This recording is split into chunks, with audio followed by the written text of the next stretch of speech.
Bonjour à toutes et à tous. Bonjour à toutes et à tous. L'atelier est heureux de vous accueillir cet après-midi pour, j'allais dire, notre séance de rentrée. Puisqu'on ne s'est pas vu depuis le début de l'été. Avant de présenter notre conférencier, que certains d'ailleurs d'entre vous connaissent, j'aurais vous donner quelques actualités sur notre atelier et sur le programme des semaines à venir. Alors, pour ceux ou celles parmi vous qui ne connaîtraient pas encore, on a un panneau sur le front de la salle qui explique un peu qui nous sommes et nos ambitions et nos programmes. Par ailleurs, on a un petit flyer qui vous permet également de mieux connaître notre activité. Alors, ceci dit également, même si on ne s'est pas rencontré depuis l'été, l'activité n'a pas cessé et vous avez pu l'apprendre. On a donc publié un recueil sur l'Église. Alors, ça faisait suite à une demande initiale donc, de la municipalité, sur lequel effectivement donc on a, enfin quand je dis on, dans l'équipe, il y a eu deux acteurs particuliers qui ont œuvré sur cet ouvrage. Gilles pour ce qui concerne donc toutes les photos, et Robert qui n'est pas avec nous cet après-midi pour la mise en page. Bon, c'est un travail évidemment d'équipe, mais eux deux donc, ont été quand même les chevilles ouvrières de cet ouvrage. Il est proposé au prix de 10 €. D'aucuns qui l'ont déjà acheté donc, disent qu'effectivement ce recueil leur paraît de qualité. Nous en sommes satisfaits évidemment. Donc si certains donc, voulaient se le procurer, on pourra voir Séverine à la fin de la salle. Alors maintenant, en termes d'information également, vendredi prochain, donc, nous avons une séance qui nous tient beaucoup à cœur, puisqu'en fait, on va avoir donc alors c'est pas une causerie, c'est pas une conférence, c'est un peu tout ça à la fois. Ce sera même en même temps une exposition sur les cavalcades de Vesle. Alors les cavalcades de Vesle, c'est vraiment un projet qui est pour nous très important. Pour ceux qui nous suivent depuis quelques années, on a donc eu une exposition sur la guerre 14, ça fait maintenant plus de 3 ans, je pense. 4 ans peut-être même, là, le temps passe vite. On a eu également une exposition sur l'école, et notre prochain projet, c'est vraiment les cavalcades. Et puis, pour terminer, alors on va changer complètement de registre, et le 25 octobre, alors sujet un peu plus difficile, mais on considère que ça fait partie un peu de notre travail de vulgarisation, on va faire une projection sur un film de Buchenwald. Alors avec effectivement donc la présence à la fois de la réalisatrice, mais aussi de gens qui ont travaillé sur cette période. Et donc il y aura une projection avec un débat. Ça sera prévu donc le 25 octobre. Voilà. Et puis on s'acheminera comme ça vers la fin de l'année. On essaiera peut-être de réinsérer avant la fin de l'année une conférence une causerie que je n'avais pas pu malheureusement honorer sur le cheminement de la démocratie locale et tout ce qui tourne autour des maires, des élections municipales, etc. Donc si on peut la reglisser d'ici la fin de l'année. Voilà, donc ça c'est un peu la perspective et l'activité de notre atelier d'ici la fin de l'année. Alors, il est temps maintenant de vous présenter donc Monsieur Sureau. Alors d'abord, c'est pour nous un honneur, hein, Monsieur Sureau, n'hésitons pas, de vous accueillir aujourd'hui. Bon, Monsieur Sureau fait partie de notre atelier, il nous soutient également, et donc il a bien voulu être le premier à ouvrir finalement nos travaux. C'est-à-dire que jusqu'à présent, nos animations, nos causeries, on le faisait donc de façon interne. On continuera naturellement de le faire, mais il nous paraît important de pouvoir ouvrir et surtout s'appuyer sur des référents et des compétences telles que la sienne. Alors, M. Sureau donc, est professeur agrégé d'histoire. Donc il a enseigné à Pierre et Marie Curie, il est docteur en histoire contemporaine, histoire moderne. Et donc, par ailleurs, il préside aux destinées de l'Académie du Centre, société évidemment donc, que tout le monde connaît, et donc Société Savante, qui est à l'origine d'un fonds documentaire aussi assez exceptionnel, puisque toutes les conférences qu'il présente en cours d'année font l'objet d'un recueil qui est déposé régulièrement aux archives. Donc, M.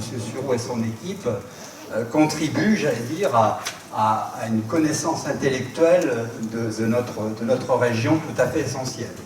Alors, il a bien voulu aujourd'hui donc intervenir donc sur un sujet sur lequel, me disait-il tout à l'heure, donc il travaille avec beaucoup d'intérêt. C'est tout le monde, on va dire le monde ouvrier, donc sur la période, disons fin 18e, un peu, même pas la moitié du 19e, puisqu'il s'arrête vers 1830.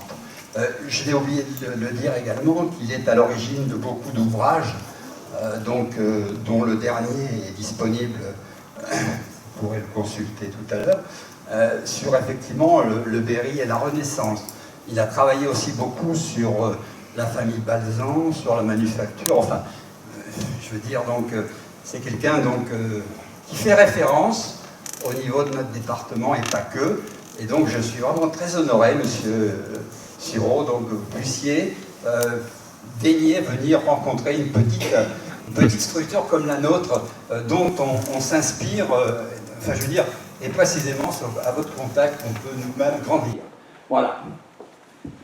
Merci, je suis venu vraiment avec beaucoup de plaisir, parce que je suis membre de cette société, et puis j'ai beaucoup d'amis ici, et je n'ai pas hésité une seule seconde à me déplacer, enfin si je peux dire, jusqu'à Vels. Merci aussi d'être venu un samedi après-midi où il fait chaud, il y a beaucoup de sollicitations, parce que c'est la journée du patrimoine, et de vous déplacer, donc dehors c'est pas la fournaise, mais nous allons aller dans la fournaise des forges. Alors pourquoi j'ai proposé ce sujet à la société de Vels? C'est parce que j'ai en chantier depuis trop longtemps un livre sur la naissance de la classe ouvrière dans l'Indre, c'est-à-dire le monde du textile, des manufactures, ce qui m'a amené indirectement à m'intéresser à la famille Balzan, mais qui est un peu postérieure à la période que j'étudie. Et puis je me suis intéressé au monde des forgerons. Alors cet ouvrage est prévu en 13 chapitres, j'en ai rédigé 6, et puis il y en a 7 qui m'attendent, mais entre-temps, j'ai été sollicité pour des travaux sur le Berry de la Renaissance, qui m'ont beaucoup plu aussi. Donc le livre est un peu en panne, et je le regrette. Alors d'une certaine façon, pour moi, revenir à par cette conférence au monde ouvrier, c'est quelque chose, si vous voulez, qui me redonne du tonus pour envisager la suite et la conclusion de l'ouvrage. Alors si je me suis intéressé à cet aspect de la naissance de la classe ouvrière, c'est que, nous le voyons bien dans l'Indre, mais bien ailleurs, la classe ouvrière est en voie de disparition. Quand on pense aux grandes usines qui étaient dans notre département, évidemment à Balzan et autres, on voit bien que dans le demi-siècle que nous venons de passer, ce monde ouvrier disparaît. Et donc moi, je voulais aborder le problème de sa naissance, les questions de sa naissance. Alors bien entendu, à partir du moment où on s'intéresse aux forges, le principal complexe était celui d'Ardentes.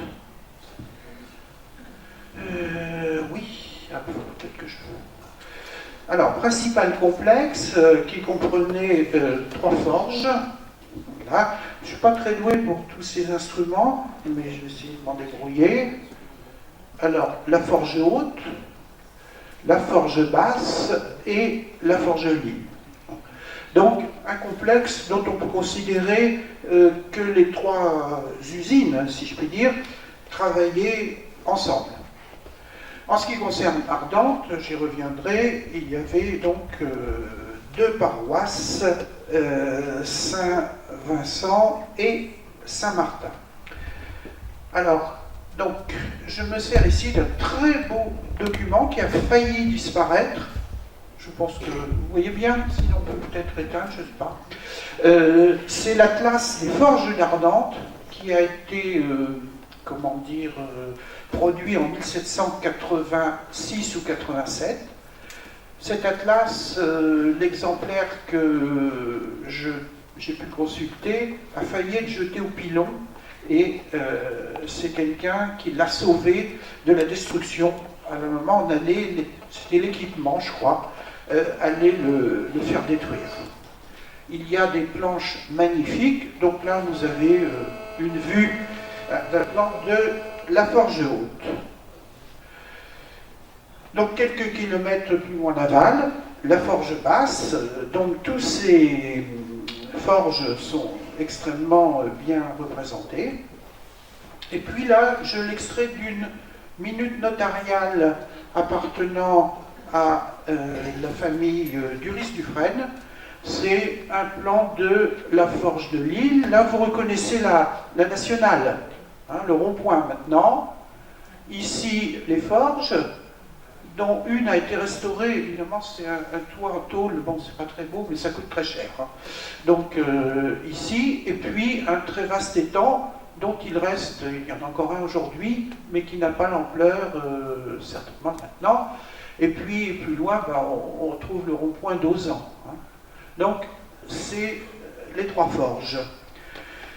Les deux paroisses, alors, de ces forges, pardon, le paysage industriel qu'elles dessinaient a disparu, puisque là, on a encore des cartes postales des hauts fourneaux, mais maintenant, tout cela appartient au passé.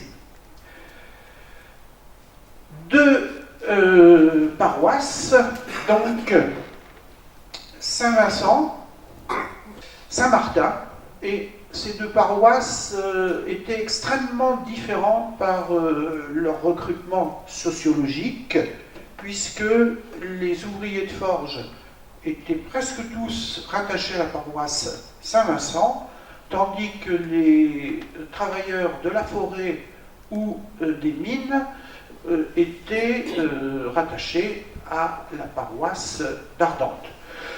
Alors, le complexe d'Ardentes a été créé par les princes de Condé pour valoriser la forêt de Châteauroux, mais aussi la forêt de Beaumier, qui possédait un haut fourneau avec une détaxation fiscale.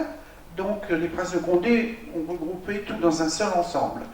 Et ces forges, donc créées vers 1670, démarrent en gros vers 1675, et ont terminé leur existence en 1874.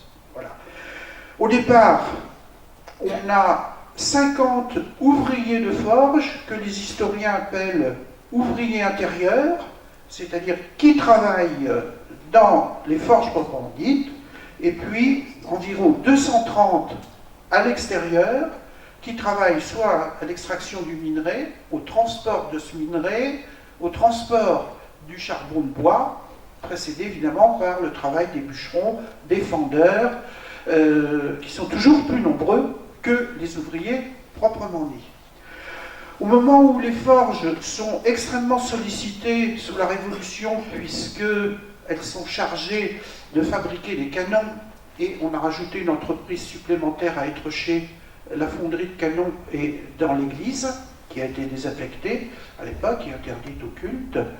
Donc, à ce moment-là, on a 85 ouvriers intérieurs et 320 qui sont à l'extérieur. Et puis, on a 54 maçons, puisqu'on est obligé d'édifier un certain nombre de fours et d'éléments supplémentaires. On arrive là, donc, à près de 450 personnes. Quand la forge, et je dirais à son apogée, donc période de révolution et puis début du 19e siècle, on peut y associer environ 400 personnes qui font vivre, avec leur famille, près de 2500 personnes. C'est un des gros groupes sidérurgiques français, hein, un des plus importants, mais évidemment, aujourd'hui, les tonnages nous paraîtraient tout à fait ridicules. puisque on ne sort à peu près que au maximum 1500 tonnes de fer par an. Donc c'est un rendement très faible et un peu plus évidemment de fonte, mais qu'on ne garde pas. Donc c'est très très peu. Il faut toujours avoir à l'arrière-pensée que le fer à l'époque c'est extrêmement cher, extrêmement coûteux et que c'est un produit très précieux. Alors, nous avons donc ces deux populations qui sont très différentes, les extérieurs et les intérieurs. Comme les extérieurs ont été remarquablement étudiés dans l'ouvrage qui s'appelle « Le peuple de la forêt », qui décrit la vie des bûcherons, des gens des bois, alors dans tout l'ouest de la France, mais qui a pris beaucoup d'exemples dans la forêt de Châteauroux. Je ne dirai que rapidement quelques mots, parce qu'il faut quand même les évoquer pour voir les rapports avec les ouvriers intérieurs, et je me consacrerai aux ouvriers de forge proprement dit. Alors, me consacrant aux ouvriers de forge, mon travail, je ne suis pas un technicien de la sidérurgie. Bon, j'ai décrit les métiers, bien sûr, mais je me suis surtout intéressé à la vie familiale, à la vie professionnelle et à la vie et l'insertion dans la société du temps de ces ouvriers, de leur famille. Donc c'est cet aspect-là que je voudrais, si je ne suis pas trop long, vous développer. Alors nous avons affaire à deux populations très différentes. Donc les extérieurs sont des forestiers, des mineurs, des muletiers. Ces gens sont très nombreux dans notre région, qui est très abondante en forêt, dont celle de Châteauroux, associée celle de Beaumier, ici, et puis autour à l'ouest d'Argenton, on a toute une série de forêts, mais pas toutes insérées, qui travaillent pour les forges d'Abloux, et puis entre Busancé et Vendeuvre, vous avez toute une série de forêts qui travaillent pour les forges de la Caillaulière ou de Corbenson. Donc, ce qui a amené la prospérité des forges berrichonnes, c'est l'abondance du bois, beaucoup de minerais superficiels et cette liaison facile entre les deux ensembles. Alors, ces extérieurs, donc, qu'est-ce que l'on peut très rapidement en dire? Donc, ils vivent dans la forêt et ce sont des gens qui se déplacent souvent. Donc, ils travaillent selon les nécessités du moment, les demandes de chaque forge dans,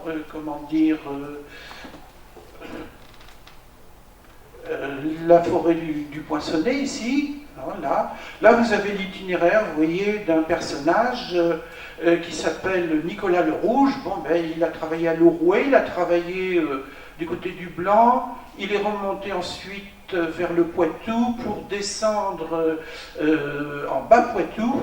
Vous voyez que ces gens se déplacent fréquemment.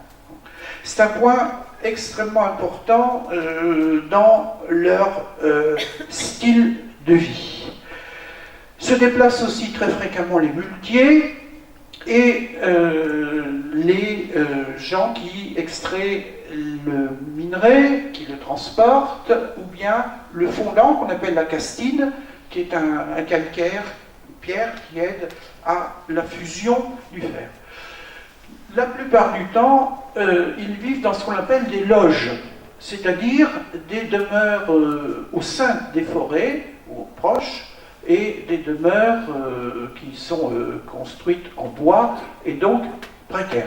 Alors bien évidemment, le toponyme les loges est très répandu en Berry et à Ardentes, chacun connaît les loges de l'Accueil, les loges du Plessis, les loges de Dressé.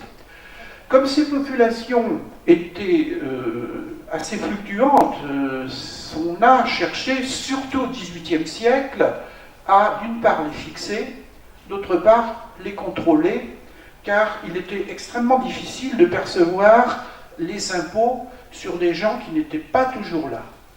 Donc l'atlas de la forêt, qui est le deuxième atlas qui, si je ne me trompe pas, concerne cet ensemble et qui est de 1786 ou 87, la classe de la Forêt renferme un plan des loges de dressées, chacune de ces loges étant numérotée et étant bien repérée de façon à ce qu'on puisse y collecter l'impôt.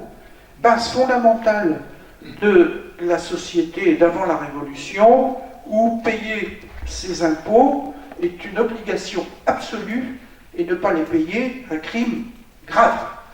Donc là aujourd'hui, ça serait quelque chose qui pourrait les emmener à la corde. Hein. Donc voilà, on a cherché à fixer, car effectivement, l'opinion, à tort ou à raison, dans le peuple de la forêt, on montre que ce sont souvent des clichés. L'opinion se méfiait beaucoup de ces populations, et un rapport de 1737 rédigé par un procureur de Châteauroux sur les gens des loges de dressées et d'accueil dit « ils forment une espèce de république sans foi ni loi et dans lequel on ne peut pas se rendre parce qu'on n'est pas en sécurité ». On appelle ça aujourd'hui un quartier de non-droit. Alors c'est vrai. Bon, donc il faut y aller armé. Hein. Ce sont des quartiers, enfin pas des quartiers, des lieux tout de même assez difficiles, mais il faudrait évidemment nuancer tout cela. Ben voilà, alors ça n'est pas d'ici parce qu'il y a, je crois, une carte postale, et je n'ai pas pu remettre la main dessus, sur des charbonniers dans la forêt du Poinçonnet, mais ça se ressemble partout. Voilà ce qu'était une loge. Hein, oui.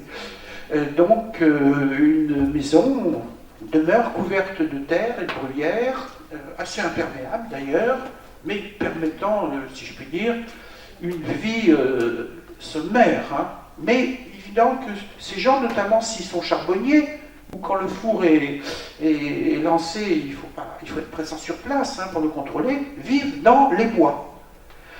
Voilà encore une deuxième image qui n'est pas, je crois qu'elle est du Poitou, mais j'en suis pas sûr, elle a été fournie par des gens de Bélabre. Donc voilà ce qu'étaient ces loges, elles se ressemblent partout. Alors, ces populations, comment dire, sont, en ce qui concerne Ardentes, rattachées la plupart soit à l'Ourouet, puisque la forêt est en partie sur cette paroisse à l'époque, soit à la paroisse Saint-Martin d'Ardentes. Voilà. Alors, donc population par certains côtés marginale, mais indispensable à la vie des forges. J'en viens maintenant, plus précisément, au monde des forgerons, avec un beau dessin extrait des travaux préparatoires aux esquisses pittoresques du département de l'Indre, qui donc, on est dans les années 1850. Vous voyez le forgeron avec son tablier de cuir, hein, pour éviter les projections incandescentes, sont protégées, et puis cette grande tenaille qu'on appelle la coisse. Et j'aurai à redire pourquoi il faut retenir ce vocable. Voilà.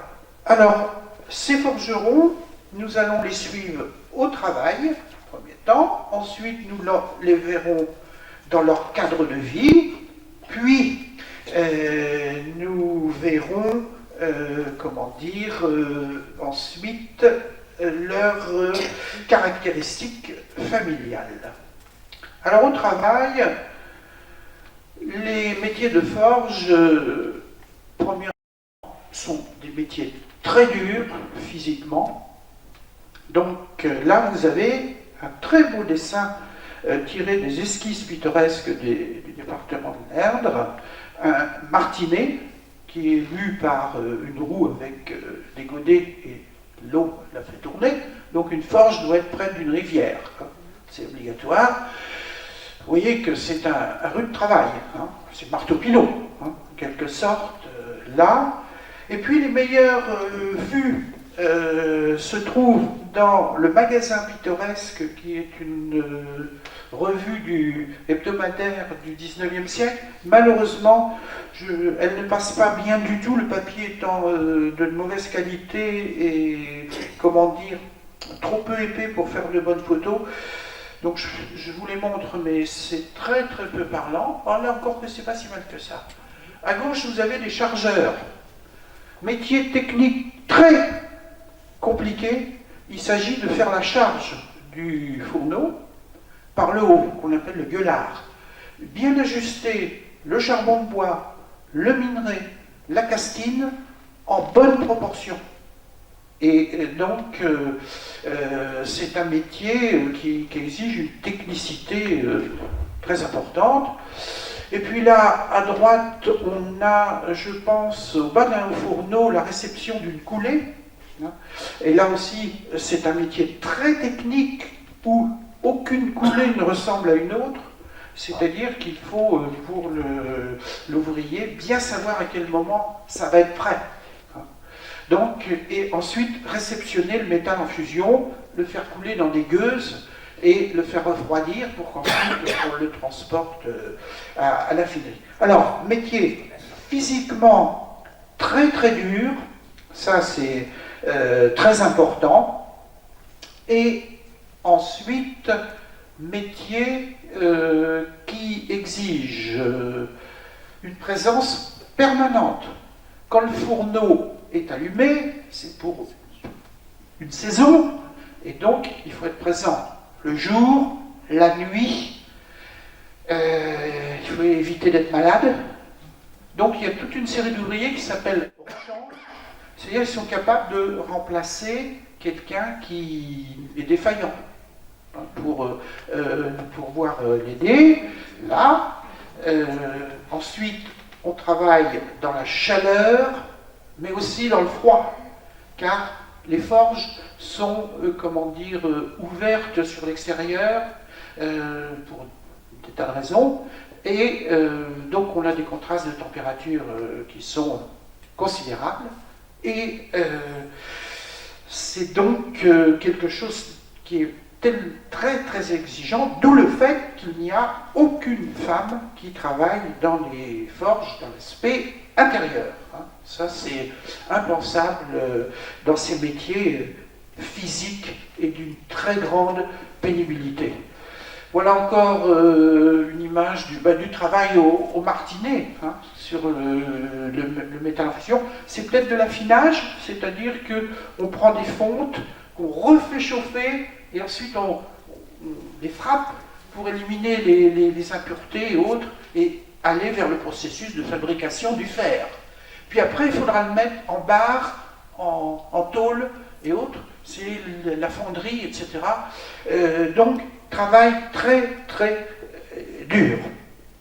Alors, ce travail très très dur, il est souvent aussi temporaire, c'est-à-dire que la forge ne peut fonctionner que s'il y a suffisamment d'eau pour entraîner les martinets. Donc là, actuellement, il est impensable de faire fonctionner une forge.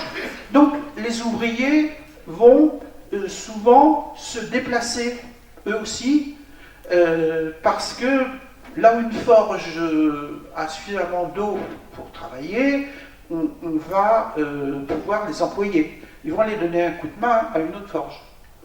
Donc, ils se déplacent. Alors, j'ai bien calculé pour ceux d'Ardentes que j'ai repérés, plusieurs, au moins 200 ou 300, que, en gros, 3 sur 4 ont connu au moins 2 forges. C'est-à-dire que je les repère dans une forge, mais dans une autre. Et puis, un quart au moins, a travaillé dans 3 ou 4 forges. Donc, ce sont des gens qui se déplacent. Là aussi, ça pose un problème fiscal sur lesquels je reviendrai.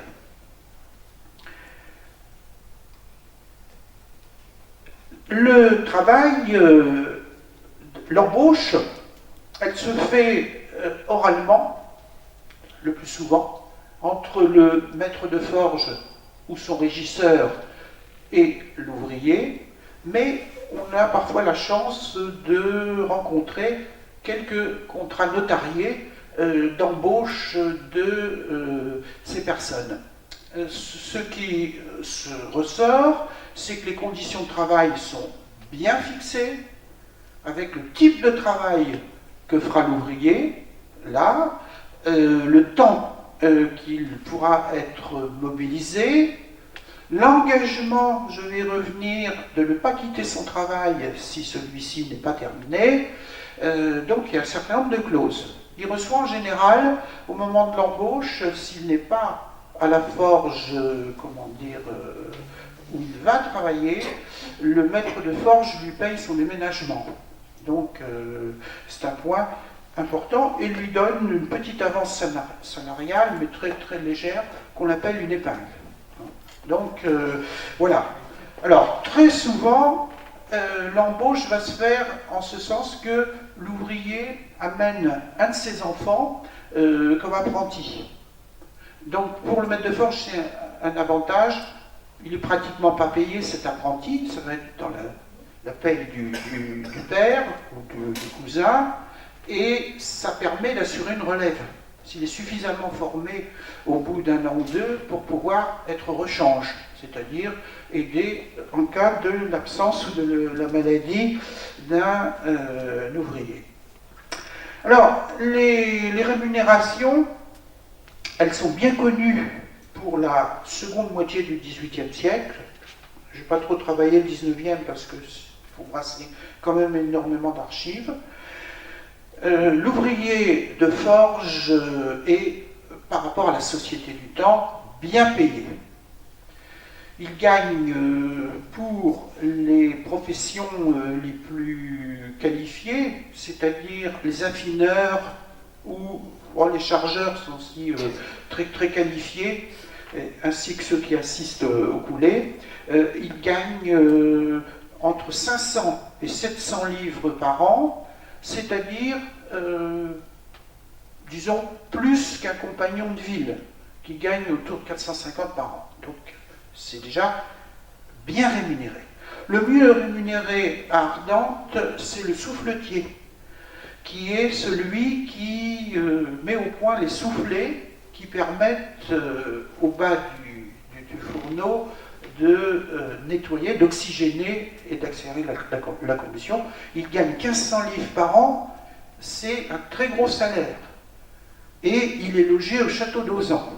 Donc c'est quand même... bon, là, on n'est plus dans le monde ouvrier, on est dans le monde presque d'un ingénieur technicien. Donc il gagne bien. Alors les apprentis ne gagnent pas beaucoup, 100 livres par an, c'est dans toutes les forges françaises le tarif, si je puis dire. Mais à ces aspects s'ajoutent des avantages non négligeables. Pour la plupart d'entre eux, le logement leur est fourni par le maître de forge, donc je reviendrai sur les logements ouvriers. C'est pratiquement obligatoire, puisque comme le travail est en continu, il faut que l'ouvrier loge à côté. Il ne peut pas être à 10 km, surtout à l'époque. Alors, ils ont en principe le logement, avec un jardin. Là. Alors, essentiel, fondamental dans ce monde des forges, ça je l'ai vu dans tous les contrats ou dans le vécu, c'est le vin. La forge, le maître de forge, fournit du vin. C'est ce qu'ils appellent les vins bons. Et la quantité de vin qui est fournie nous effraierait un peu. On en est au moins 5 litres par jour. Hein. Des gens qui, pour faire leur travail, boivent, mais pas d'alcoolique, hein. C'est pour un tonus. Et puis, l'eau étant, à l'époque, quelque chose de dangereux, boire du vin, c'est l'intérêt calculé du maître de forge. Je vais vous le dire pourquoi après. Donc, ils ont du vin, et quand il n'y a pas de vin, ils arrêtent de travailler. C'est clair et net. Donc, c'est là. Le vin. Ensuite, c'est le cas à Ardentes, mais pas partout dans les forges, il y a une boulangerie. Alors, on voit encore l'emplacement, la forge haute, si vous y allez, si vous prenez le chemin, ce s'appelle chemin noir. Hein, là, sur la droite, il y a l'emplacement de l'ancienne boulangerie. C'est même pas l'emplacement, le four existe toujours. Le four existe toujours. Au début, on le fait marcher quand il y a les fêtes. Oui, j'ai entendu parler. Ben, je viendrai là.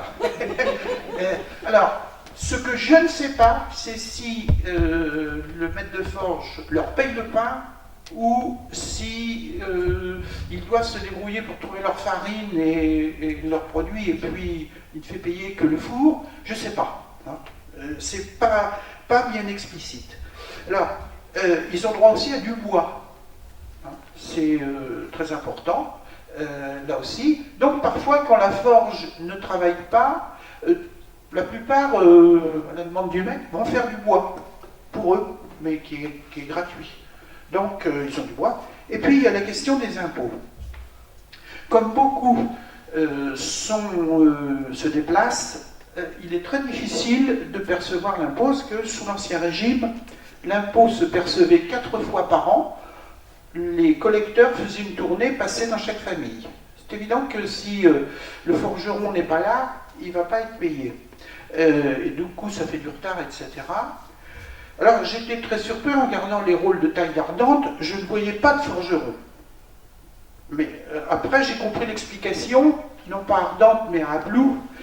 C'est le maître de forge qui payait les impôts. Ce que je ne sais pas, c'est si il se faisait rembourser de ce qu'il avait avancé, ou si ça fait partie du contrat de travail, c'est-à-dire que l'impôt est payé par l'employeur. Je ne peux pas vous le dire. En tous les cas, ils n'apparaissent pas comme sujet devant payer l'impôt sur les rôles fiscaux. Voilà.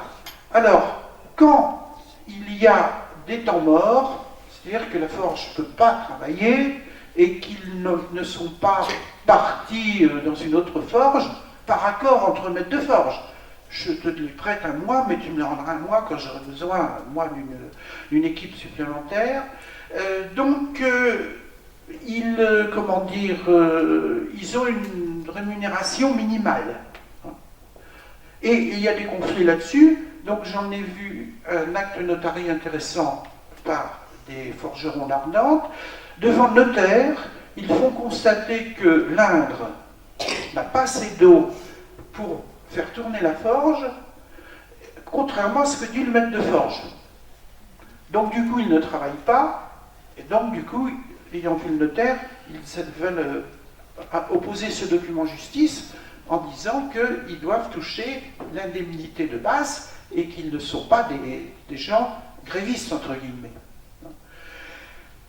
Alors, les conflits du travail. Les conflits du travail, on en rencontre dans ce monde, mais ce n'est pas le quotidien, à mon avis. Là, je vous l'indique pour mémoire, on ne va pas le lire, c'est un forgeron qui s'appelle Pouget, une des familles les plus présentes aux forges d'Ardentes. Il se plaint qu'on lui fait faire un travail pour lequel ce n'était pas ce qui était prévu dans son contrat d'embauche. Il écrit donc au régisseur ou au maître de forge en disant que je n'ai pas été embauché pour faire telle tâche, mais pour une autre. Et bon, sa lettre, on n'entrera pas dans le détail, on a du mal à comprendre ce qu'il demande, parce qu'elle n'est pas dans un français clairement maîtrisé. Le principal source du conflit concerne l'arrêt, là on a un arrêt du Conseil d'État du Roi qu'on trouve à Bourges, qui concerne l'ensemble des forges françaises, donc celle du Berry. C'est le problème des ouvriers qui abandonnent leur travail dans les fourneaux alors que le travail n'est pas fini. Et là, ils peuvent être poursuivis et passibles d'une amende de 300 livres d'amende. Donc quand je vous dis qu'ils gagnent en gros 500 livres par an, 300 livres, ça fait 6 mois de salaire. Hein. Là. Alors pourquoi est-ce que c'est récurrent dans les forges? C'est que les maîtres de forge se débauchent les ouvriers les uns des autres. Donc il y en a attirés par une meilleure rémunération sur une autre forge qui s'en vont. Et donc pour empêcher cela, les lois sont extrêmement sévères, appliquées, je ne saurais vous dire. En tous les cas, c'est un des types de conflits du travail. Alors, le problème des autres conflits du travail peuvent venir soit du relationnel avec le maître de forge, mais c'est assez rare, soit du fait que les ouvriers, s'estimant mal payés ou pas suffisamment, eh bien, s'attroupent et portent des armes et forment des sociétés, disons, plus ou moins clandestines, qui d'une part empêchent de nouveaux ouvriers de venir pour les remplacer, et d'autre part font pression sur le maître de forge, parce que si sa forge ne tourne pas, pour lui, c'est la catastrophe. Donc, nous avons des édits. Alors celui-ci est bien pour les ouvriers de forge berrichon, fin 18e, on leur interdit de se coaliser, et on interdit aux taverniers et cabaretiers de les recevoir s'ils font des coalitions pour, comment dire, faire augmenter le salaire. Donc, voilà la condition au travail. L'un des problèmes que j'ai cherché à voir, c'est celui des maladies professionnelles. J'y reviendrai parce que la mortalité des forgerons est quand même forte. Alors, accident du travail, ça ne fait pas partie de la culture de l'époque d'en parler, ni de parler d'indemnité, ni de parler même officiellement de cela. Donc on n'en parle jamais. Je n'ai trouvé qu'un cas où le curé, alors je crois que c'est Ardent, je l'ai plus en tête, indique qu'un ouvrier est mort parce qu'il a reçu un coup de cinglard. Un cinglard, c'est une sorte de grosse boule qui tourne, qui permet de couper des barres de fer. Si vous prenez un coup de cinglard, bon, vous êtes tué, hein. C'est extrêmement dangereux. Donc là, on indique cet accident du travail. Pour le reste, on n'en parle pas, mais il est évident que dans ce genre de métier, il devait y en avoir. Bon, c'est silence. Par contre, ce qui est fréquent, là ça m'a surpris, c'est les noyades. Alors, les noyades, soit parce que les ouvriers sont descendus dans les conduites de l'eau pour réparer quelque chose, là, soit il y a, comment dire, des étangs. En général, les forges sont associées à des étangs. Les rivières sont barrées pour qu'on ait un débit à peu près permanent. Et surtout les jeunes, je crois qu'ils allaient se baigner quand il faisait chaud. Et bon, il y a des noyades. Ça, j'en ai repéré au moins dans les forges sur un demi-siècle au XVIIIe, j'en ai repéré une vingtaine. C'est beaucoup. À une époque, on nageait pas. Hein. Donc, mais ça ne concerne quand même plus rarement les ouvriers, l'ouvrier interne. Alors, très vraisemblablement, compte tenu du charbon de bois, compte tenu des poussières de minerais, compte tenu du fait que les scories sont en général dans les cours des forges, les maladies pulmonaires ne devaient pas être rares. Alors j'ai cherché un exemple, c'est de voir les maladies professionnelles des forges, l'exemple lié à l'éruption du Laki. Alors le Laki est un volcan islandais qui est entré en éruption dans l'été 1783. Il a été repéré un nuage soufré venu de l'Islande, traversant l'Europe et passant en France, alors frôlant à peu près l'Indre, donc ici. Vous voyez le Berry, juste à la limite, et effectivement, le curé du Blanc a noté, je ne sais plus quelle époque, au mois d'août, qu'il avait fait très sombre dans la journée, que le ciel était devenu jaune, et qu'ensuite, pendant plusieurs semaines, le ciel était obscurci par des poussières. Comme les ouvriers de forge étaient particulièrement, à mon avis, exposés aux problèmes pulmonaires, je me suis demandé si cette éruption avait eu des conséquences. C'est très difficile à trancher, mais il y a dû y en avoir, parce que l'année suivante, au début de l'année suivante, en 84, il y a une épidémie qui est une maladie pulmonaire à coup sûr aux forges ardentes. Là, le maître de forge s'affole parce que ses ouvriers meurent en grand nombre et il fait appel à un médecin des épidémies du Berry qui vit à Issoudun, Pignot, qui vient à Ardentes examiner la situation dans les forges. Donc, oui, il y a eu des problèmes, certainement, mais c'est relativement compliqué parce que le pic de mortalité que j'ai cherché chez les forgerons dans l'été 84 est pas très marqué, et il y a beaucoup d'autres Ardentais qui ne travaillent pas aux forges, qui sont morts de maladies pulmonaires, et puis il y en a aussi à Marron. Donc, ce n'est pas entièrement lié aux forges. Mon ami Christian Poitou, qui est un historien démographe du XVIIIe siècle, je lui ai dit, t'as entendu parler de ça? Il me dit oui, mais sur le Laki, en même temps, il y avait une grippe, qu'on appelle la grippe moscovite. Et il dit, elle a emporté sûrement plus de gens que le Laki. Alors, le maître de forge d'Ardentes s'affole, bien évidemment, et il va demander et obtenir du comte d'Artois une aide pour acheter de la viande, de façon à ce qu'une meilleure nourriture puisse leur permettre de se remettre sur pied. Voilà. Donc, métier difficile, métier à risque d'accident, métier sûrement pour la santé pas très bon. Tout cela explique que nous verrons que la mortalité était forte. Je vais maintenant passer au cadre de vie. Alors, les maisons. Le logement ouvrier est, lié aux forges. Malheureusement pour Ardentes, il y a peu de mes ouvrières qui sont encore dans le jus de l'époque. Donc là, vous avez toute une série de maisons, je vais vous la montrer, qui sont à la forge haute, et qui bordent la cour. Là.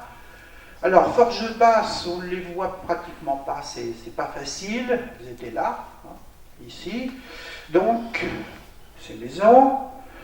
C'est plus intéressant le plan à la forge de Lille. Ça, c'est le cadastre napoléonien, mais ça ne rend pas beaucoup. Chaque maison, là, vous ne pourrez pas le voir, on le voit mieux quand c'est... chaque maison a un jardin. Vous voyez les bandes qui suivent avec les numéros, là, et vous avez les maisons. Pratiquement, on ne les voit plus aujourd'hui. Hein. Voilà. Alors, ces maisons se présentent en général comme des modules. Alors, voilà à la forge haute, la cour, hein, ce qui reste, mais là j'ai pris la façade interne, qui est encore un peu préservée. À l'extérieur, il y a des balcons, il y a des vérandas et tout. On n'y est plus. Hein.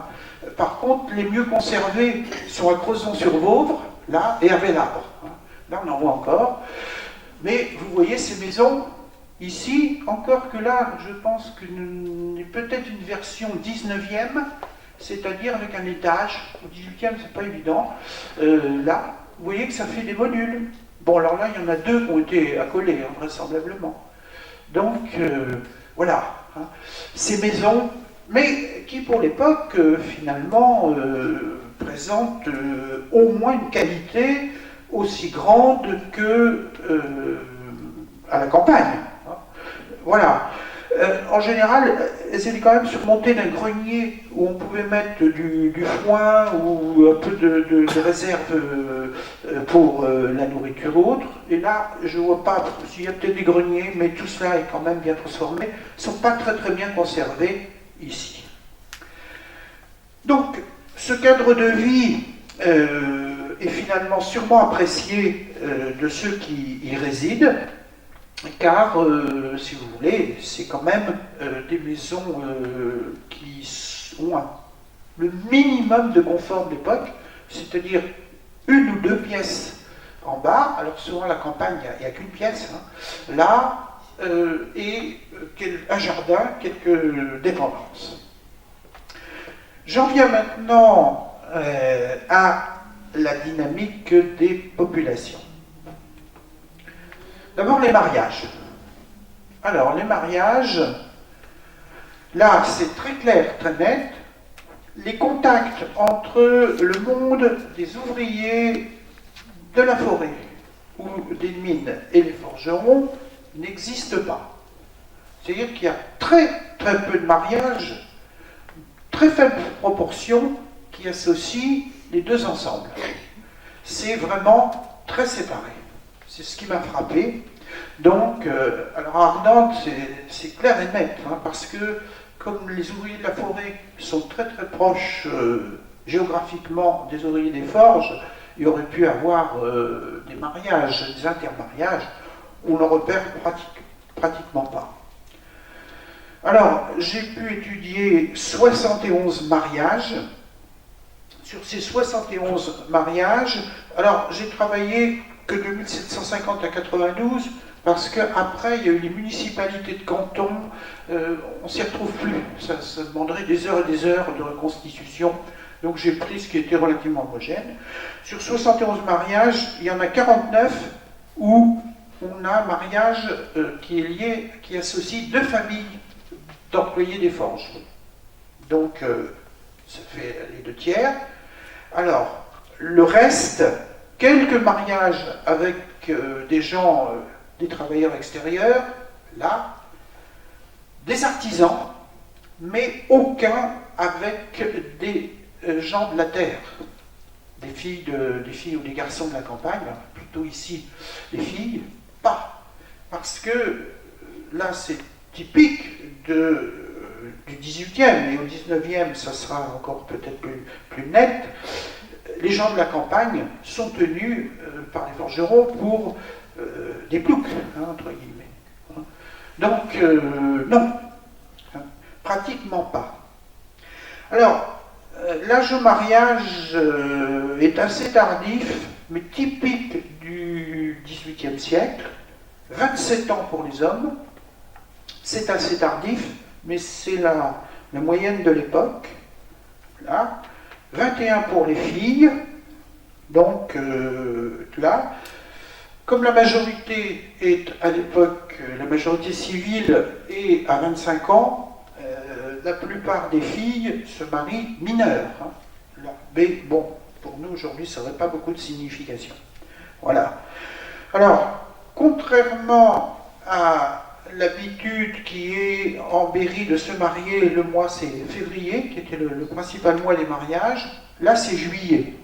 Pourquoi? Parce que en février, les forges tournent, il y a de l'eau. Là, en juillet, on risque des assecs, donc c'est la période où ça diminue le moins. Là, vous avez sur la gauche un contrat de mariage, ici, qui nous renseigne d'ailleurs, mais là, j'ai pas fait l'enquête encore, sur le degré d'instruction, qui est assez bon, selon moi. Toutes les familles que vous avez là, pour un contrat de mariage entre Marie Clinchamp et l'autre garçon, j'arrive pas à bien lire, d'ici, c'est typique de leur contrat de mariage, les signatures, les témoignages, c'est des forgerons, des familles de forgerons. Donc le groupe est très très cohérent pour l'union des familles. Voilà. Alors, autre point sur lesquels j'ai enquêté, c'est les conceptions prénuptiales.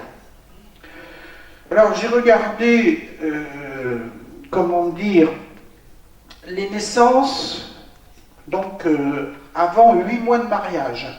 Sachant que pour Ardentes, il n'y a pas trop de mobilité, ou il faut une mobilité entre la Forge de Lille et Ardentes et autres, donc le suivi des familles, on peut le faire assez bien.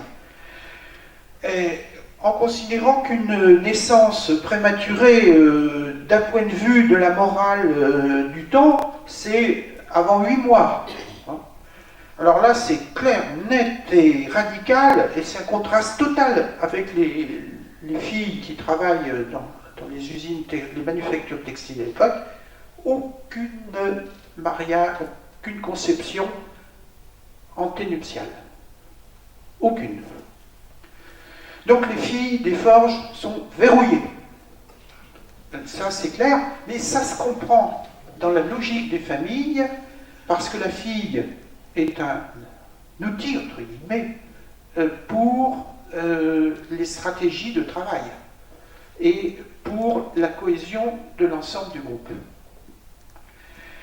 Alors que quand on regarde à la manufacture, au 18e ou au 19e, il y a entre le quart et le tiers des filles ouvrières qui sont enceintes au mariage. Alors là, non, pas du tout. Donc ceci nous renvoie, comment dire, à un modèle d'un groupe très cohérent, très solide. Alors, j'ai regardé aussi si des ouvriers avaient fait des enfants à des servantes ou à des filles qui rôdent autour des forges. A priori, très peu. Sur Ardentes, j'ai trouvé qu'un seul cas. J'ai regardé si, par ailleurs, l'encadrement, les maîtres de forge, peut-être pas eux, mais les régisseurs, ceux qui étaient un petit peu, comment dire, en haut de la hiérarchie, avaient engrossé des filles de forgerons. Quasiment la certitude que non, et qu'ils ne s'y seraient pas risqués. Et qu'ils n'auraient, je veux dire, le harcèlement, ça ne devait pas être la norme dans les forges. Donc, on a un groupe qui se tient très, très, comment dire, très, très solidairement. Alors, la fécondité, elle est assez forte. Disons que sur à peu près 70 familles que j'ai pu repérer, il y a 50 qui ont eu plus de 5 enfants. Ce qui est un peu supérieur aux normes de l'époque pour les familles, sachant que les familles étaient forcément très souvent interrompues par le décès d'un conjoint ou autre. Et donc, les familles de 10-12 enfants, c'est rarissime, parce qu'on était mariés pour moins longtemps qu'aujourd'hui. Quand on a fait 20 ans de mariage, on était déjà pas dans les records, mais les noces d'or, ça ne devait pas se fêter souvent. Hein. Voilà. Et donc, plus de 5 enfants. Ce qui présente une fécondité assez forte. Et là... Excusez-moi, mais combien il y avait de décès à la naissance aussi? Ah ben, je vais revenir après. Oui, donc voilà. Hein. C'est une... comment dire...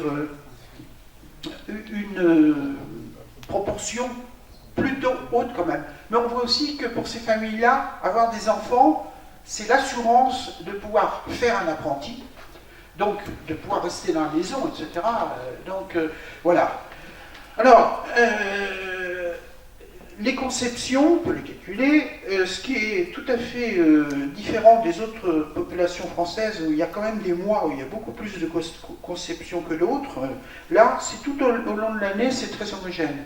Sachant que dans l'ancienne France, les conceptions de carême étaient très rares, puisque les relations sexuelles étaient logiquement prohibées par l'Église pendant la période du carême. Non. Bon, là, apparemment, chez Forgeron, bon, ça tient sûrement à la disponibilité des maris dans cette période-là, qui sont plutôt là. Et l'été, ils vont plutôt s'éloigner. Alors, la mortalité, maintenant.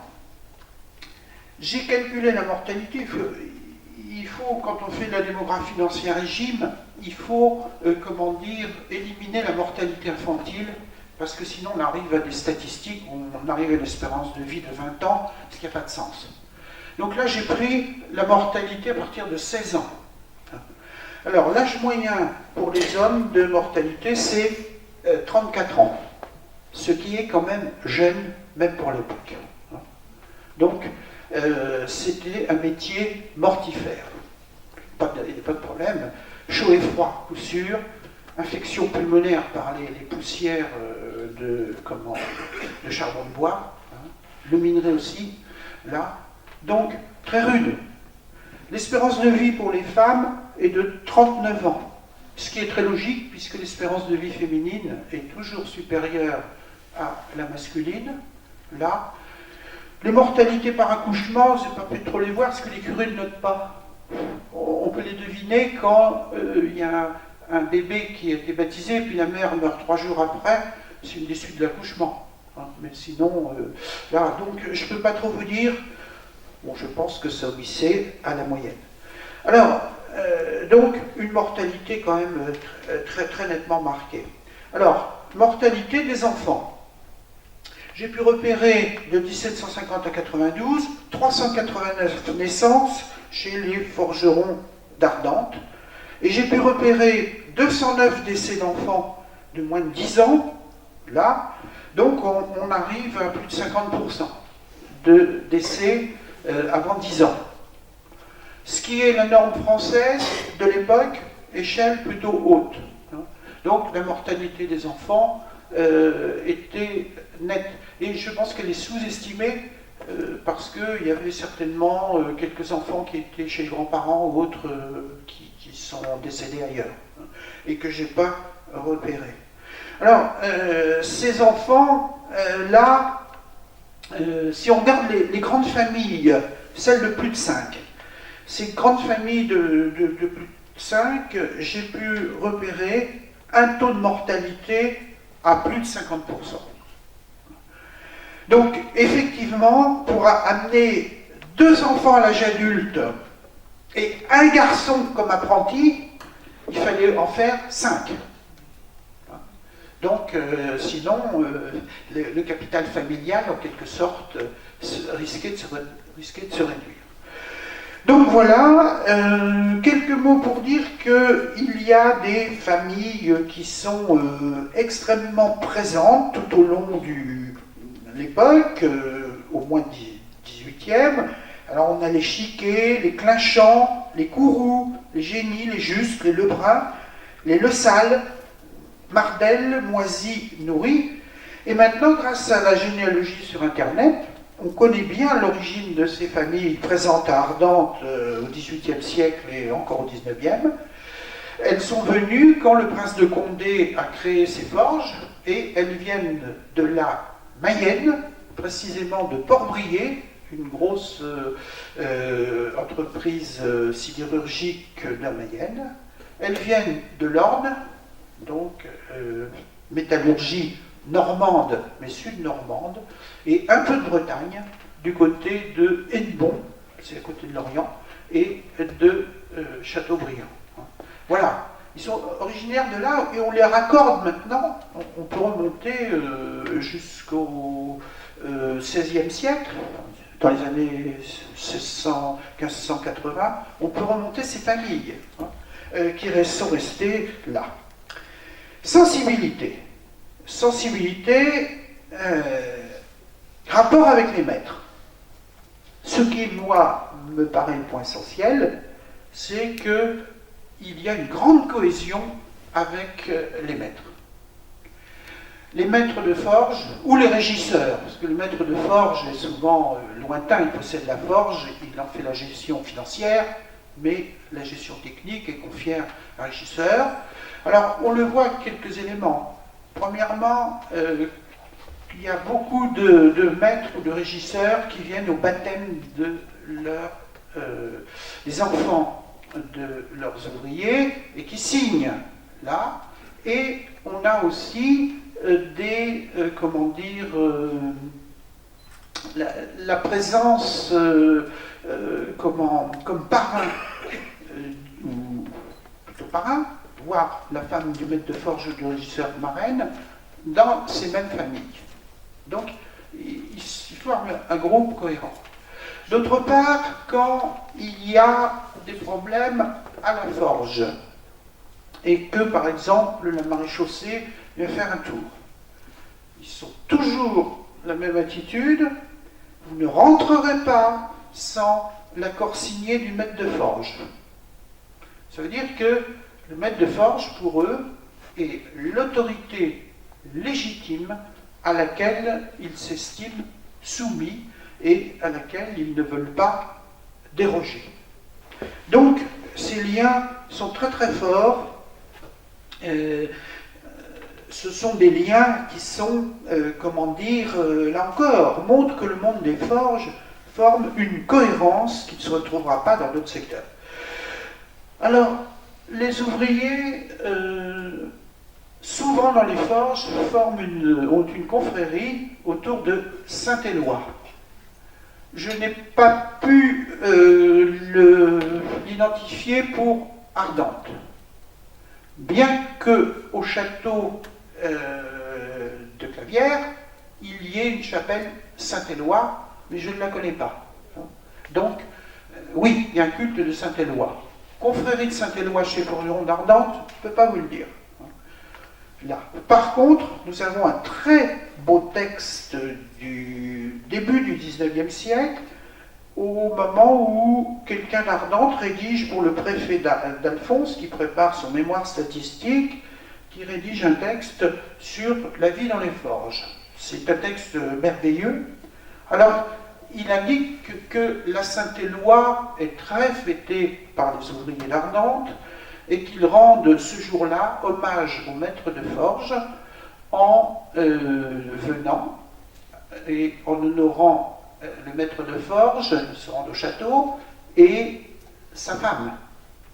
Par ailleurs, donc ils offrent un bouquet de fleurs à la femme, et ensuite le maître offre du vin, et un ouvrier va montrer sa virtuosité en faisant manier un marteau-pilon dans un bâtiment technique, mais en ne cassant pas le verre.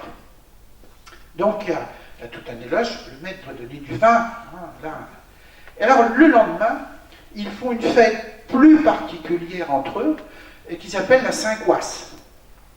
La Saint-Coisse, là, manifestement, ça doit être plus chaud, hein, plus entre eux. Alors, donc, la coisse, c'est la grande tenaille hein, qui permet de manier le fer en fusion. Donc, voilà, pour cet aspect-là, des choses.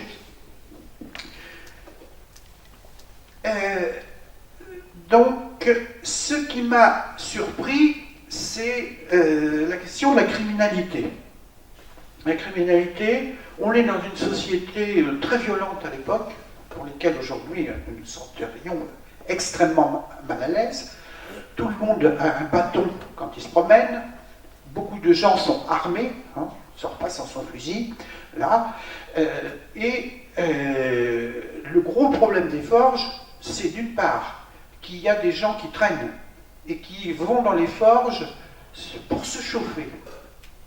Parce que l'hiver il fait froid, leur logement où ils sont des SDF, entre guillemets, là, et il y a même des femmes qui viennent accoucher dans les forges parce qu'il fait chaud. Là, donc il y a des étrangers qui passent tous les jours. Hein. Vous imaginez que c'est d'abord c'est ouvert sur l'extérieur parce qu'il y a des mulets et tout. C'est pas un monde clos comme les usines textiles où il y a des murs partout. Alors il y a ça. Donc des gens, beaucoup d'étrangers, entre guillemets, aux forges qui viennent. Et qui sont des gens évidemment qui posent le problème du vol du fer. La hantise des maîtres de forge et des ouvriers, c'est le vol du fer.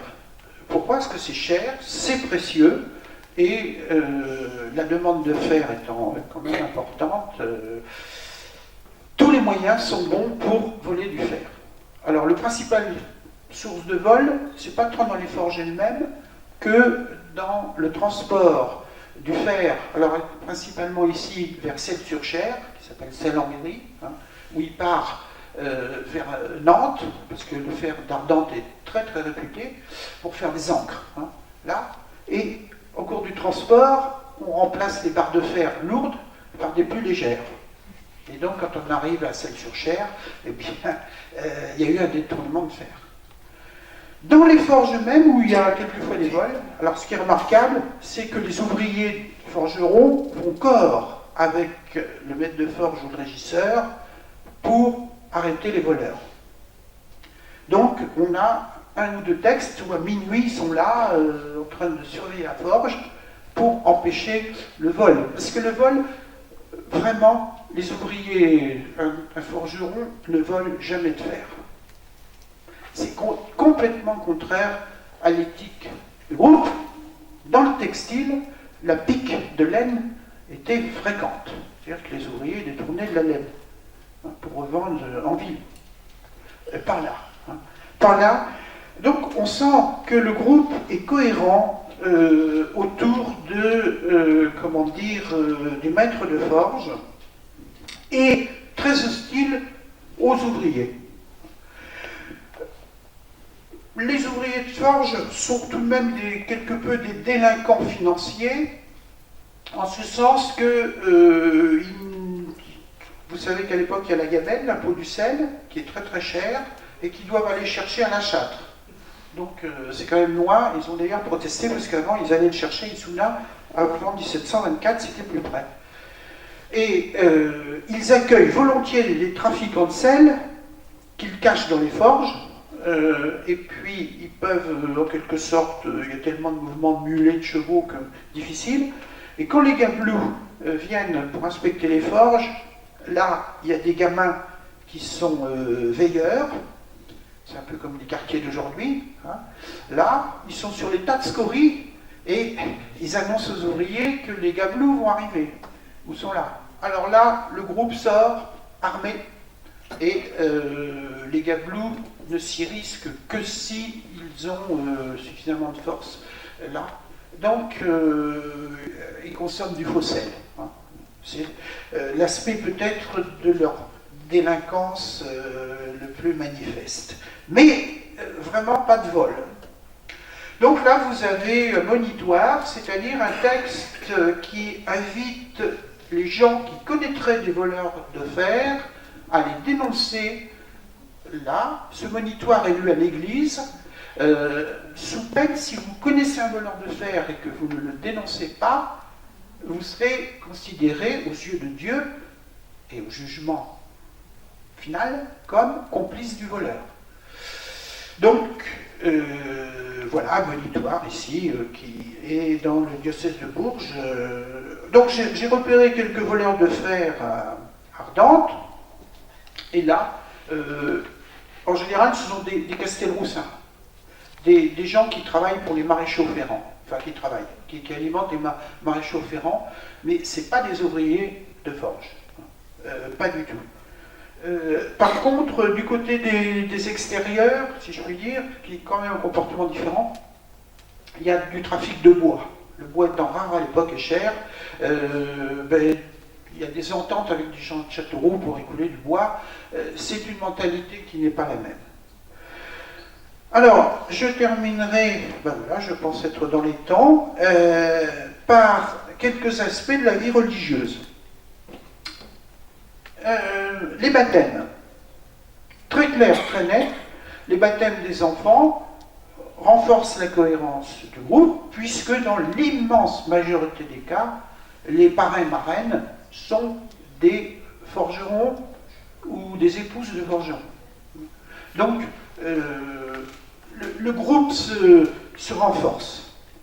Deuxièmement, il y a plusieurs forgerons, avant 92, qui sont confrères du Saint-Sacrement et dont le curé de Saint-Vincent d'Ardentes note qu'ils appartiennent à la confrérie religieuse paroissiale. Donc, on a là des gens qui sont, j'allais dire, d'un point de vue de piété, tout à fait dans les normes de l'époque et qui sont plutôt, j'allais dire, des chrétiens assez bien marqués. Mais c'est déjà ce qui avait été noté dans le peuple de la forêt. On a aussi des confrères chez les bûcherons ou autres. Ce ne sont pas des gens areligieux. Ce n'est pas l'image que nous aurons à partir du XIXe siècle de la classe ouvrière, très vite déchristianisée. D'ailleurs, il est significatif, mais sûrement pour d'autres raisons, que dans un rapport sous l'époque du Directoire, 1795-98, dans une description du canton d'Ardentes, on note, et c'est pas bien vu à l'époque, que les ouvriers ont mis une croix devant la forge, alors que les signes religieux sont interdits. Donc, il y a une appartenance religieuse qui me paraît forte. Et ce qui est notable aussi, dans la période radicale de la Révolution, c'est-à-dire 92 jusqu'au 9 Thermidor, 94, le développement des sociétés populaires jacobines, soutien du mouvement des sans-culottes parisiens, soutien de la Convention, c'est que quand on regarde la Société populaire d'Ardentes, bon, je vous mets le document pour mémoire, on ne peut pas le lire ici, il n'y a aucun forgeron. Ils ne sont pas du tout. Par contre, l'encadrement, oui.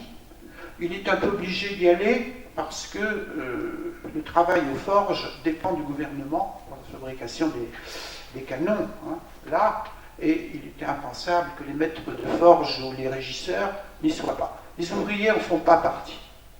Il y a des ruraux qui en font partie.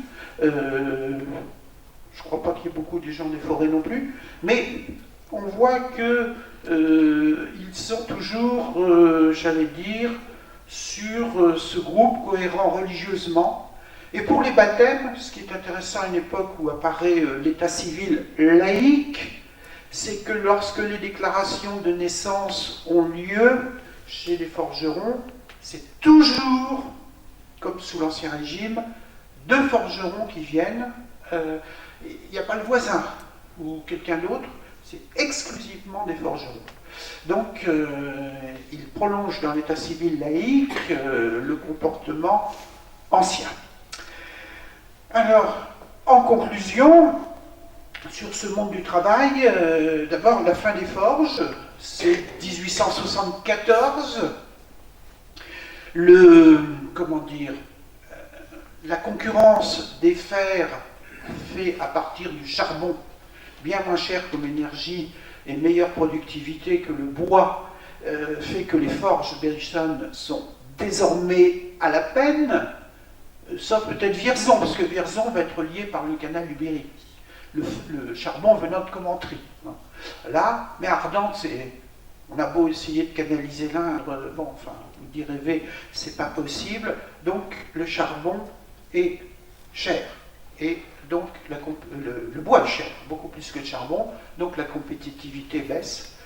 Ensuite, le traité franco-anglais de 1860, voulu par Napoléon III et les Saint-Simoniens, c'est-à-dire les libéraux économiques, considèrent que le fer est trop cher en France et rend les industriels qui l'utilisent non compétitifs par rapport au fer anglais.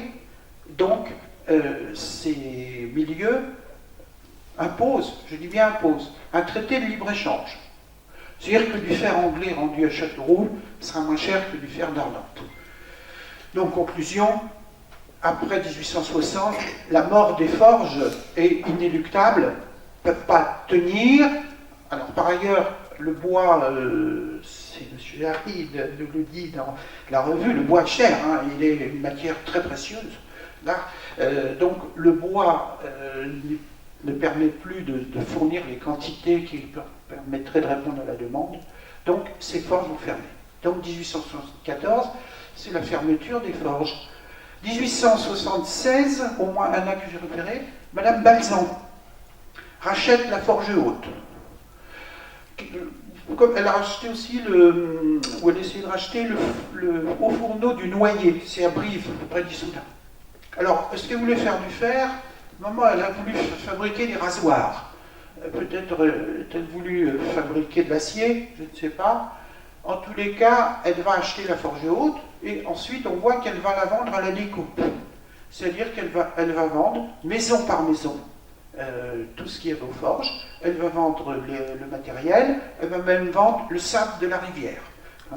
Donc là, des relations qu'elle a à Orléans, je n'ai pas retrouvé le nom de la famille avant de venir, achète la forge basse, donc ça reste associé un peu même milieu, là, et il me semble que la forge de Lille a appartenu au Duris Dufresne, là.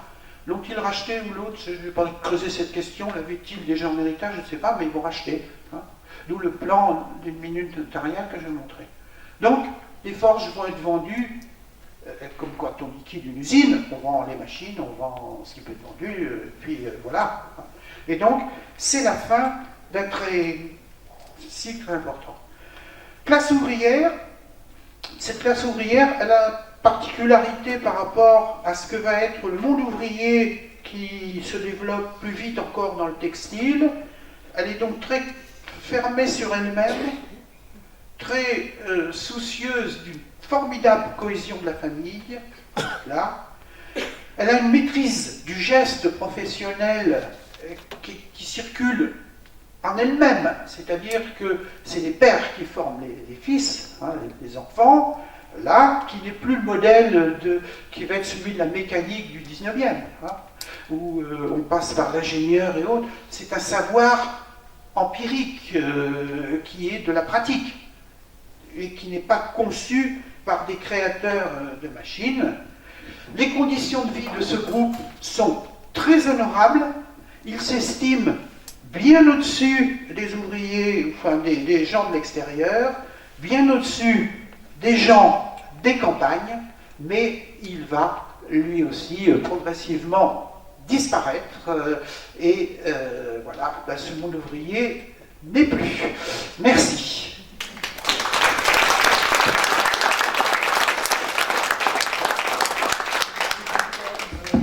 Quelques questions. Oui?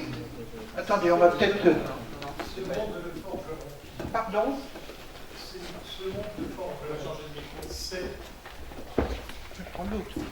Vous nous avez dit tout à l'heure que ce monde de forgeron, c'est lire, écrire. On a vu les actes de mariage sous-signés. Alors, surtout dans les années de 1750 à 1800, à début 1800, qui leur assure l'instruction? Bonne question que je ne me suis pas encore posée, parce que dans les derniers chapitres, j'ai déjà essayé de mesurer le taux de l'instruction.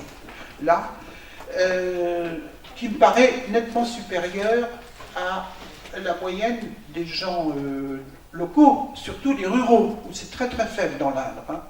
En gros, 5% des hommes, ou à peine 10% des hommes qui savent lire et écrire.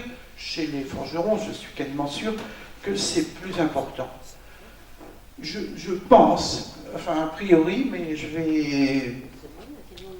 que c'est le maître de forge qui doit aider à la diffusion dans le groupe. Il en a besoin quand même. Je crois que la technicité de ces métiers, le fait qu'il faut peser, qu'il faut...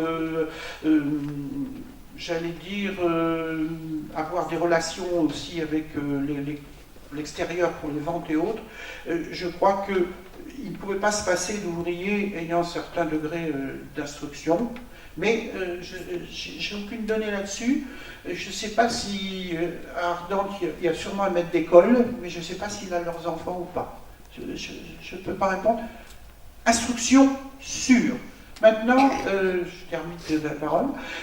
Pour la mesure de l'instruction, le gros problème qu'on a, c'est si on mesure les signatures au bas des actes de mariage, les curés, souvent, l'acte déjà, ça les embête à écrire. Alors ils disent une grande partie n'a pas voulu signer, ou n'a pas su. C'est parce qu'il n'a pas envie de chercher les signatures. Hein. Donc, les actes de mariage sous-estiment les signatures dans l'état civil. Il faut regarder les contrats de mariage. Mais alors bon, il faut éplucher. Hein. Mais effectivement, cette question, il faudra que je travaille, ça va être compliqué. Madame. Oui, excusez-moi, mais moi j'ai toujours entendu dire par mes ancêtres, sur Ardentes, les loges de Dressel tout particulièrement, que l'apprentissage, disons, orthographe, calcul, était fait par les colporteurs qui venaient vendre certaines choses, qui eux avaient déjà appris dans les grandes agglomérations, et aussi par les notaires, car eux, ça leur servait à pouvoir mieux travailler avec les responsables. Alors, est-ce la vérité, est-ce pas? Alors, je dirais, moi, j'ai entendu. Oui, je dirais que les colporteurs, je comprends très bien qu'ils aient pu apporter. Ils apportaient des petits livres, j'allais dire, des APC, hein, des choses comme ça. Je comprends très bien qu'ils aient pu le faire aux loges. Je ne les vois pas venir dans une forge en permanence. Donc je pense que dans une forge, il faut voir, il y avait sûrement quelqu'un qui faisait instruction aux enfants, parce que ce qu'on voit quand même indirectement dans les actes, c'est que les enfants, comme les mamans ne travaillent pas et ne mettent pas leurs enfants en nourrice, les enfants sont avec les mères et autres, il se peut que quelqu'un, plutôt masculin, ait instruit les enfants. Est-ce que c'est le maître de forge qui réglait ou pas? Je n'ai pas trouvé. Mais je ne dis pas que ça n'existe pas, mais je ne pense pas que ce soit par colporteur. Oui? Ben, vous me donnerez peut-être la solution. Ben, volontiers. Savoir si les dires sont vrais ou pas. Oui. Hein? La question se pose d'autant plus quand il bougeait, en l'occurrence, parce qu'il voyageait d'un département à l'autre. Sauf que c'est, compte tenu du logement, ils sont basés quand même dans une forge plus particulière, ils se déplacent. Compte tenu du logement, la mère et les enfants restent, et pas toujours, puisque j'ai repéré que certains ont travaillé dans au moins 2 forges. Hein. Les 3/4 ont travaillé dans au moins 2 forges, mais très souvent on voit dans les actes de naissance sur Ardentes le père absent. C'est parce que le père est parti en campagne ailleurs, mais il est parti pour 3 mois, 4 mois. Là, donc, pour moi, les enfants restaient avec les mères. Ça garantissait le maintien dans la maison, qui est important. Maintenant, il y en a qui changent de forge, tout bonnement parce que par un mariage, un compagnon ou un ouvrier qui est célibataire se marie avec une fille qui peut être la fille d'un forgeron d'une autre forge, ben, il va partir là où la fille a un logement ou peut être logée. Ça existe. Mais je pense que, à mon avis, je serais tenté de dire que ça doit être pris en charge par le maître de forge. Je pense. Là. Oui. Oui. D'autres questions? Sinon, bah, écoutez, merci de votre attention. Hein, et il y a beaucoup de sources, hein, il y a encore plein de choses qui peuvent émerger, les maladies, les épidémies, il faut recroiser les chronologies, enfin bon, mais on a énormément de sources quand on réfléchit bien sur ce monde ouvrier. Il est, comment dire, il est présent dans les Écritures. Je n'ai pas parlé, mais ils ont, parce que j'ai pas le temps là, ils font beaucoup d'actes notariés pour acheter des prés, une vigne, ils ont un à côté, hein, les forgerons. Ils font aussi leur vin. Hein. Mais ça c'est vrai aussi pour les ouvriers de manufacture à l'époque, ils ont une vigne, hein, quelques arpents. Chacun veut faire son vin. Là, donc ils vont souvent chez le notaire, ils ont aussi quelques-uns achètent des maisons à Ardentes, hein, ou à Sanguy, ou enfin là pour leurs vieux jours, etc. Hein, oui. Ce que j'ai oublié de dire aussi, c'est que les ancêtres, les parents sont pris en charge par les enfants quand ils sont âgés et on les garde. Hein. Ça fait partie du code d'honneur qui ne saurait être transgressé. On prend en charge ses parents. Et dans la maison. Ils ne sont pas dans une maison de retraite, ça c'est pour aujourd'hui. Voilà. Parfait. Merci. Bah écoutez, merci et bravo. Hein. Merci.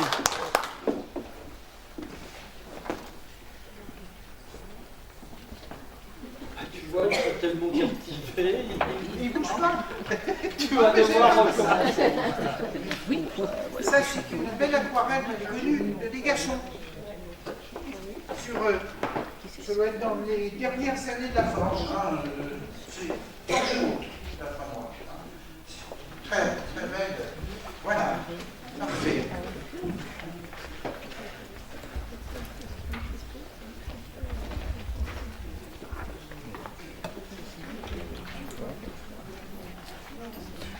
Et encore une fois, donc merci M. Sureau pour votre présentation hein, qui a été, je pense, bien suivi. Tout à fait riche. Oui. Il n'y a pas eu de chahut. Voilà. Et en fait, c'est intéressant parce qu'elle faisait suite, je pense que c'était Séverine et Gilles qui, il y a à peu près un an et demi, avaient fait une causerie plutôt sur les métiers de la forêt. Oui, disons, avaient donné quelques éléments. Et donc là, ça nous permet de bien comprendre l'enchaînement de ces deux métiers. Totalement hermétique l'un à l'autre. Absolument. Oui. Ça, c'est la notion qu'on peut connaître. Voilà. Bien, écoutez, merci en tout cas. Et puis, je vous souhaite à tous donc une bonne fin de week-end. Et puis surtout, donc, enfin pour ceux au moins qui pourraient être intéressés, vendredi prochain, cette présentation donc sur les cavalcades. Où et à quelle heure? Alors, intéressant, donc en fait ça se passe dans cette salle le vendredi à 15h, de 15h à 17h30. On rediffusera sur le blog donc la fiche qui a été communiquée. Voilà.